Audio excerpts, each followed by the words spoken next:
the Chevron Championship on the LPGA. First major of the year, the first of 5 for the woman. It's the last year that it's going to be played. Yep, Chevron are moving it.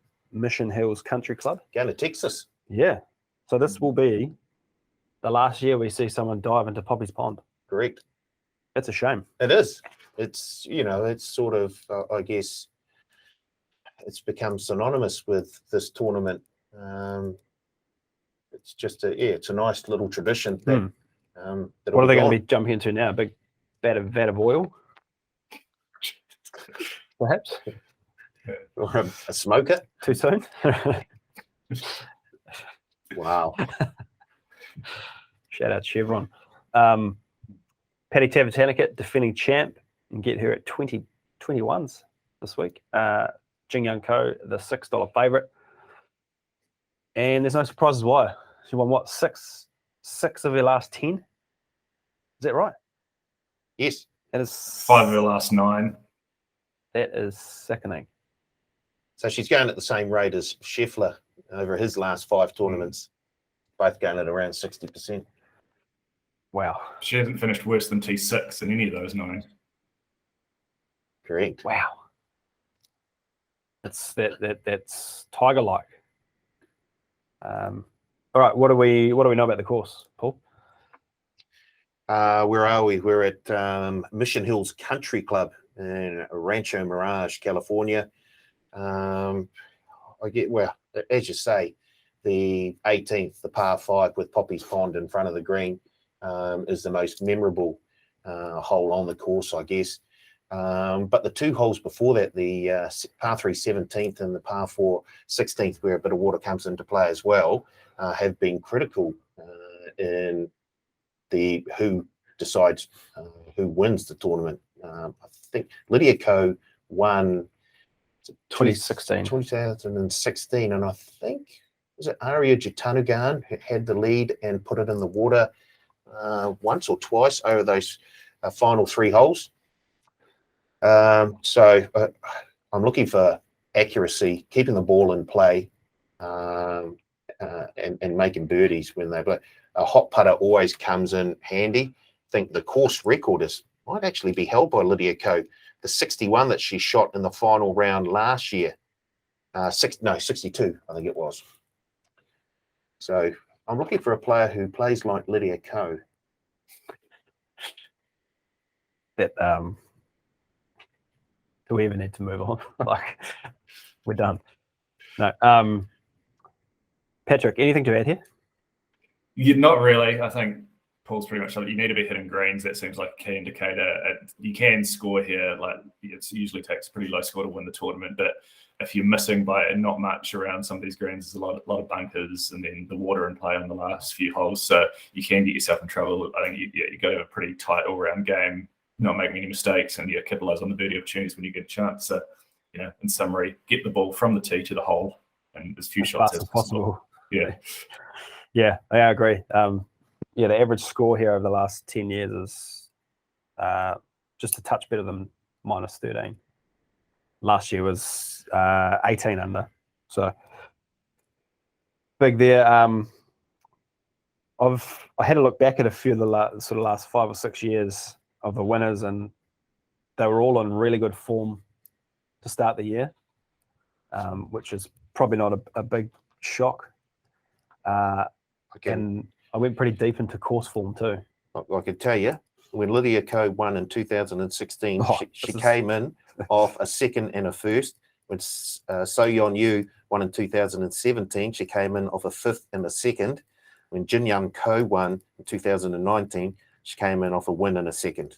Yeah. So thanks for backing up what I thought, is you need to be in pretty good form. But I found a cool website that I tried to sign up to get into the stats even more.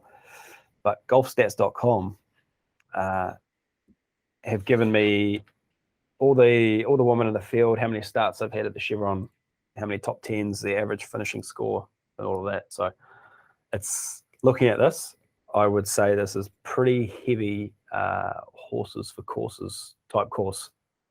So I'm leaning pretty hard into that this week. You know I love course form, Paul. Big time. Love No, course and form. I think it really, I mean, you probably want to look at course form next week as well. Yes. Yes. Yes. Just saying. Just saying.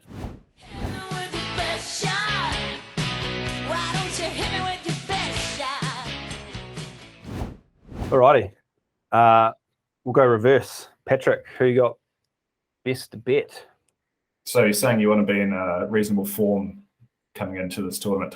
I'm going with a lady Well, who's the last couple of years, Miriam Lee won in 2020. She came in off 2 miscuts.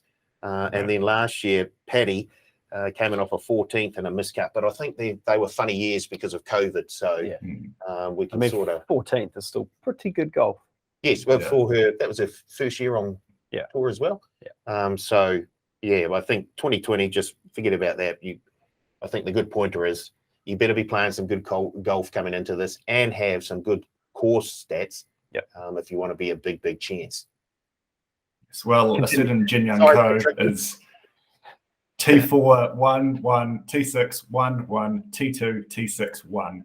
Last 9 tournaments, 1 and T7. Last 2 visits to the ANA. Take the $6, run to the bank, but it should be half that price. Jin Young Ko, just a great bet this week. Yeah, she's absolutely flying. Yes. No Nelly Corder in the field as well is a huge factor there. They're probably one of the other 3 best players in the world alongside her and Lydia. So. If that was Tiger back in his prime, it'd be $3 top price. Yeah, absolutely. Like you just look at she is numbers playing in the same sort of realm at the moment. Now I don't want to miss out. Now I want to defend my lead and just back Jin Young Ko. But I won't. I'll stick with what I've got. I'm going to go next, just if I don't get it. Wow. I'm going Charlie Hull at $26. Go. England. Yeah. Started the year in good form. 4th at the Gamebridge, 11th at the drive on, and 7th last week. She is ranked 10th strokes gained. How good is the strokes gained data for the woman now? Just FYI, if you weren't aware.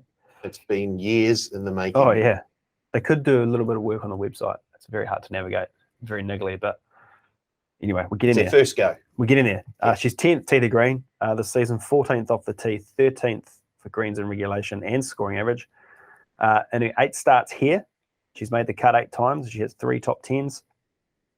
Her last 5 starts here read T2, T14, T6, T12, T14. But $26. And, sorry, she has the best average finishing position in the field at this tournament, which is 14.9. So if we had a top 15 market, take it. But we don't. But Charlie Hull, $26 for me. Paul. Lydia Ko. I agree with Patrick. I think Jin Young Ko, you have to bet Jin Young Ko at $6. And I will be. Yeah. I will be betting on Jin Young Ko. I found someone else, Lydia Ko. Who's that? The in-depth research you've done for this tournament, Paul, it's really... At $13. She's another one who comes in with some pretty good form. Won 4 starts back. Has had a number of top finishes since then. She's 19th in Pittsburgh green and regulation, 21st in putting average. She's 1st in sand saves, 49th in greens and regulation. She had a week off with COVID, and that may have actually done her a bit of a favour, given her a wee bit of a rest to come back freshened for this. As I said, she won here back in 2016, hit the course record 62 in the final round last season, when finishing 2nd behind Paddy Tavatanakit. So Lydia Ko is in my staking plan at $13.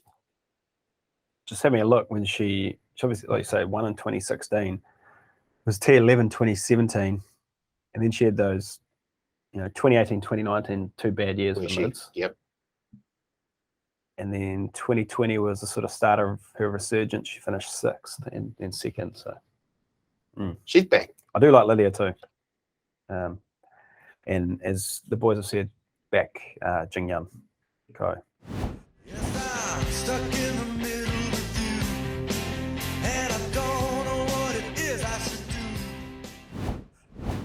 Mid-tiers. Patrick. Yeah, I'm going to sound like a broken record here because I've gone for a lady I tipped out last time I was on. We previewed the HSBC champions, but talking about horses for courses, I just can't go away from Aria Jatanagan at her price. She's up at $71, not in the best form recently, but it did win twice on tour last year, so she's still there or thereabouts. And then just her course form, she's got 4 top 11 finishes in the last 6 visits to Mission Hills. Hasn't won here, so that is a factor to consider. But if you're looking for, we talk about how hot the form is at the top of the field. If you're looking for someone to fill in those T5s and T10s, she's certainly got to be a pretty good candidate at that $71 mark. It's funny you say the last name Jatanagan. Hello, sis. I'm going to take her sister. Moria. Maria. Yeah, that makes more sense. Started the season all right, making 5 or 6 cuts, 2 top 16 finishes. But the big takeaway was last week. She's 28th in putting average, 46 putts per green in regulation, and 22nd in birdies made. Just needs to not make as many bogeys. Good course form, finishing no worse than T18 here in her last 4 starts. T6, T12, T18, T10. So yeah, it's $71. Like her sister, she can make some noise for me. Cool. I've gone with a Jatanagan, not your one. I've gone with Aria as well. Oh. That's it? Yeah. Okay. Looks like a long shot, baby. Easy. Ruffy, Pat. Once again, have previously tipped this woman out, but Yelimi knows $176.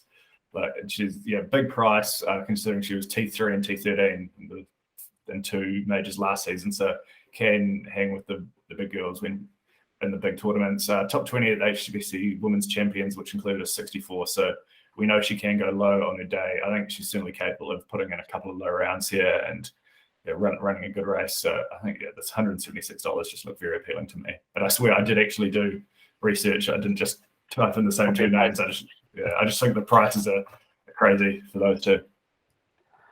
I've gone Gabby Ruffles. Oh, gee, get out of it. She finished 19th there last year. I've got her locked in for a top 20 finish. She was 15th the year before as the best amateur. She loves it. This course suits her. Yeah. 2 from 2. I don't know what else you want to say. She's had 3 events this year in okay form, T28, T12, miscut. In the minors, definitely. I'm on her as well. Yeah, that's your Ruffy? Yes. I'm going to take her for a top 20 finish. She'll be around the $10, $11 mark there. She's 201 to win. Yep. I probably won't even have a little stab on that, but I certainly like her to finish top 10, top 20. Yep. Easy. We're vibing this week.